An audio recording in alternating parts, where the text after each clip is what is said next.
축하드립니다. 이쪽으로 조금만 이동. 먼저 대표님 기획 촬영 먼저 하시겠습니다.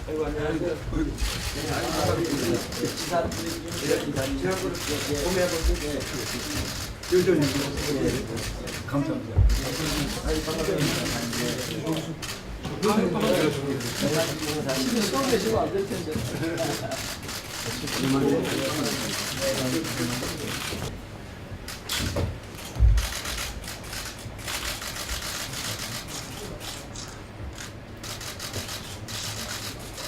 그럼 참석하신 분을 소개하겠습니다.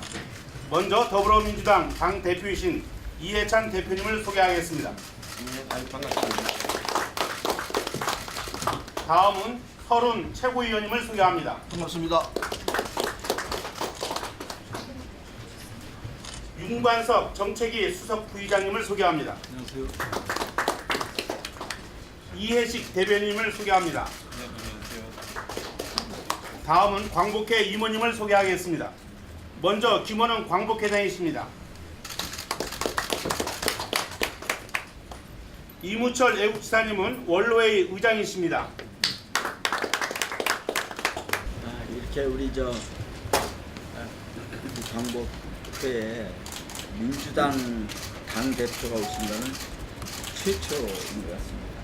제가 오신 거는 최초인데 세상이 좀 많이 좋아졌구나 하는 생각이 들고요. 저희들이 이제 광복회가 지금 시대의 요구에 따라서 이렇게 국가 정통성을 중심에 서는 광복회를 만들겠다고 하는 것이 바로 그 뜻이에요. 그런데 제가 국회의원 할 때 그래서 이제 통일정책위 한다고 하는 통일통위원장을 하면서 많은 외국 사람들을 만나는 도중에서 특히 그 일본 사람들을 만나면은 독일처럼 과거 청산을 좀 진정으로 한번 해달라. 그럼 우리가 한일 관계가 좋지 않겠냐. 이런 얘기를 하면 이런 얘기를 제가 들은 적이 있어요. 야, 진심으로 자기들이 좀 묻겠다. 여기 야스쿠니 신사 참배하지 말라고 얘기하는데 한국의 국립묘지 갔더니 야스쿠니 신사에 있는 전범들이 졸개들이 수십 명 붙여 있더라. 거기는 왜 참배하느냐. 그리고 한일합방은 교수님이 행복이라고 쓴 그런 사설을 쓴 신문이 한국에서는 가장 애독하는 신문이 아니야. 그러면 너희들은 과거 정산 안 하고 왜 우리 보고 하라고 하느냐. 참 이런 말 들었을 때 할 말이 없었습니다. 그래서 저는 그런 의미에서 우리가 한번 상훈법이라든지 지금 임재근 의원이 지금 제출해서 친일 반민족 인사에 대해서 국민지 안장을 금지하는 법 같은 거를 준비하고 있는데 그 법을 좀 민주당에서도 당 차원에서 관심을 갖고 추진했으면 좋겠다는 말씀을 드리고요. 구차스러운 말씀은 안 드리겠는데 제가 광복회 와보니까 보훈단체들이 참 많아요. 많은 중에서 사실은 독립운동한 분들이 국방의 의무로, 병역의 의무로 독립운동한 거 아니지 않습니까? 또 무기를 사거나 무슨 피복을 사거나 이런 거 할 때도 자지상 팔아가지고 독립운동한 분들이거든요. 근데 그들과는 저는 해방 이후에 여러 가지 다양한 보훈단체들과는 그 근본 뿌리가 다르다고 봅니다. 그리고 외국의 경우에도 프랑스의 경우에는 나치의 레지스탕스들과 그 이후에 뭐 국가보훈단체들과는 대우를 틀리게 하거든요. 또 뭐 중국은 뭐 말할 것도 없이 모택동이나 등석동이나 유석이나 주울레 이런 인사에 대한 국가에 대한 예우랑 그 위에 군인들의 예우는 하늘과 땅 차이거든요. 미국도 마찬가지입니다. 조지 워싱턴 같은 그런 독립운동한 사람들에 대한 국가적 예우나 이런 것과 또 그 다음에 남북전쟁 전사자들에 대한 예우는 하늘과 땅 차이거든요. 근데 우리는 그걸 같이 묶어놓고 그것도 끼워놨어요 중간에. 뭐 재앙군이네 뭐 해도 끼워놓고 이렇게 이용을 하는 것은 이것이 일종의 우리나라 해방 이후에 친일 반민족 세력들이 특세하면서 그들이 독립운동한 사람들을 폄하하고 수모를 주기 위해서 그렇게 끼워놨다고 보거든요. 그래서 근본적으로 국가유공자와 독립유공자는 뿌리가 다르니까 다른 법체계 또 다른 국가의 관리 체계를 가져야 한다고 저는 생각합니다. 그 문제에 대해서 본인적으로 생각해 주시면 좋겠다는 말씀드리고, 예산을 제가 말씀드리기 구차스러운데 한마디로 말씀드려서 우리 예산 보면은 광복회는 이슬만 먹고 살아라고 하는 것 같아요. 광복회는 이슬만 먹고 살아라. 다른 보훈단체랑 비교가 안 됩니다. 우리가 1년에 예산이 16억, 17억 정도 되는데 예를 들면 이부고도민이 100억이 넘어요. 제1교통포들 이렇게 제일동고 그것도 100억이 넘습니다. 근데 이게 전국에 각 시도 주까지 있는데 우리 동급들이 보면 150만 원이 안 됩니다. 지금 이렇게 지금 최저임금제 올린다고 막 이러는데 이런 속에서 어떻게 보면 우리 생존기사 분 중에 지금 요양하고 계시는 분들인데 그분들은 무슨 말씀하시는가 하면 박정희 정권이 광복회를 만들면서 야, 이 사람들이 잘 먹고 잘 살고 힘이 생기면 안 된다. 그냥 먹고 살게만 해줄 정도로 근근히 살게끔만 해줘라. 그런 얘기를 사석에서 했다는 얘기를 여기 전해지고 있습니다. 근데 그런 시스템이 지금도 계속되고 있습니다. 그래서 저는 이것도 그런 문제를 해결하는 것이 적폐청산이 저는 중요한 부분이라고 생각합니다.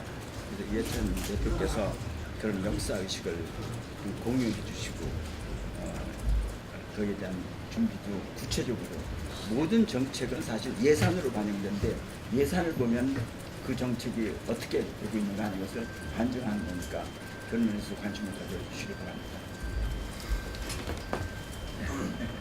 우리 보훈단체와 보훈가족에 감사하는 더불어민주당 의원 모임 공동대표신 정성호 의원님을 소개합니다. 죄송합니다.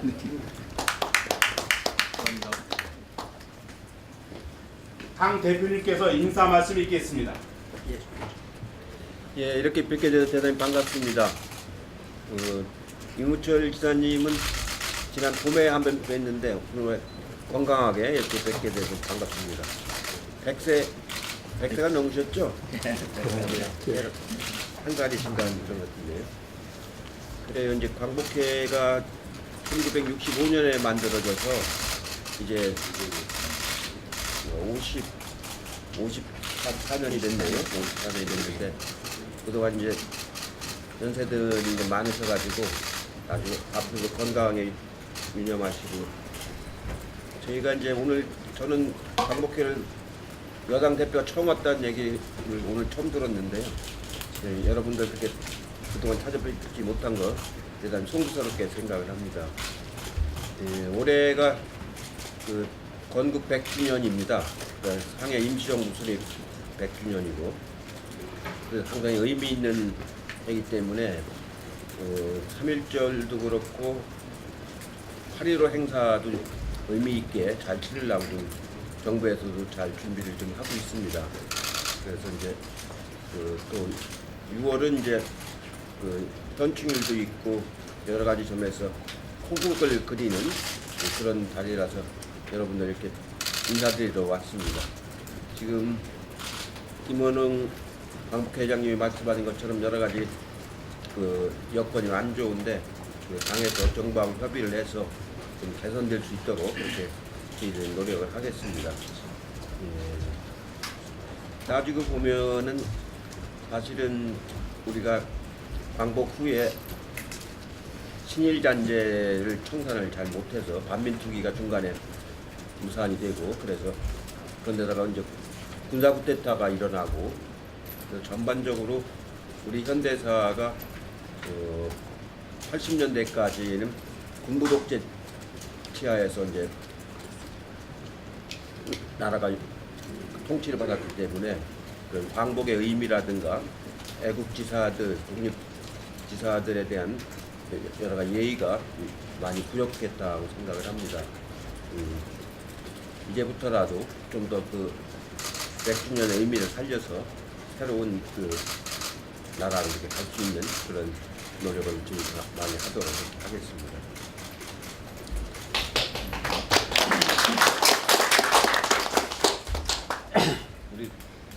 네. 사실은 강복회가 1945년 해방과 동시에 설립이 됐었어야 한다고 생각합니다. 강복회는 대한민국은 상해임정의 법통을 잇고 있기 때문에 상해임정이 없었더라면 대한민국이 어떻게 됐겠나 하는 생각을 할 수 있습니다. 상해임정의 뜻을 받드는 단체가 강복회입니다. 따라서 강복회는 1945년도에 만들어졌어야 했는데 방금 예찬 대표가 말씀하셨던 현도사의 이런 여러 가지 질곡 때문에 65년도에 그것도 그렇게 만들어져 가지고 지금껏 제대로 된 평가를 받지 못하고 제대로 된 역할도 못하고 오늘날 이르렀습니다. 이제 김원웅 회장이 취임하셨기 때문에 제대로 된 강복회가 국민들로부터 인정을 받고 그 역할을 다 할 수 있는 이런 상황이 되어야 할 거라고 생각합니다. 우리가 국민의례를 하는데 국민의례는 순국선열과 허국영령을 위해서 묵념을 하도록 되어 있습니다. 순국선열의 후예들로 되어 있는 단체가 강복회 아닙니까? 또 독립을 위해서 애쓰시던 분들로 되어 있는 단체가 강복회입니다. 따라서 강복회는 대한민국 어떤 단체보다도 어떤 자리를 잡아야 한다고 생각합니다. 근데 그러지는 못하고 있습니다. 이건 잘못된 일이라 생각합니다. 강복회가 대한민국의 가장 어떤되는 단체가 될 수 있도록 바로 만든 그게 강복의 뜻을 제대로 전하고 그리고 상해임정의 그 뜻이 현대에 이어지는 그런 행위일 거라 생각합니다. 따라서 법적 장치도 그렇게 해야 된다 생각하고 김원웅 회장께서 말씀하신 대로 여러 가지 선볼 부분은 손을 봐야 한다 생각합니다. 우리 예찬 대표를 모시고 그 일에 될 수 있도록 하도록 하겠습니다.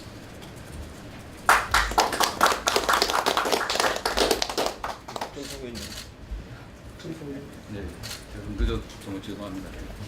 국회에 지금 더불어민주당의 보훈가족을 생각하는 국회의원 모임이 있습니다. 저희가 2014년도에 저희가 야당일 때 보훈단체를 보훈가족을 생각하는 국회의원 모임을 만드는데 잘 아시겠지만 늘 그 당시 지금 야당이지만 그 당시 정부 여당에서 이 보훈 정책을 늘 정치적으로만 이용하고 또 실질적인 지원은 해주지 않은 채 정책 이용만 한 그런 행태에 대해서 저희들이 지적을 하고 보훈단체에 대해서 실질적 지원을 우리가 할 수 있도록 국회에서 입법이든지 예산이든지 이거 우리 야당이 그 당시 뒷받침하자는 그런 취지로 저희 단체를 만들었습니다. 만들어갖고 매년 초에 보훈단체장들 모시고 저희들이 간담회를 갖고 또 수시로 우리 정무위원들께서 해당 그 보훈단체 애로사항 직접 듣고 저희들이 국회에 반영하는 그런 역할들을 하고 있습니다. 저희들이 어떤 말이 아니라 실제로 국가를 희생한 분들, 특히 우리 광복회의 어떤 여러 가지 정신들이 그냥 국민들에게 전달되는 게 아니라 실질적인 그런 지원을 통해 갖고 전달될 수 있도록 적극적인 노력을 좀 다 하도록 하겠습니다. 감사합니다.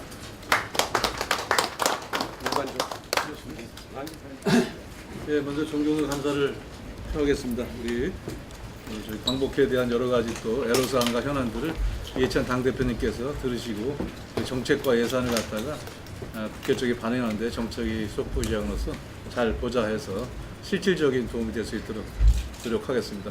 공부하십시오. 감사합니다. 네, 저도 강복회 회원입니다.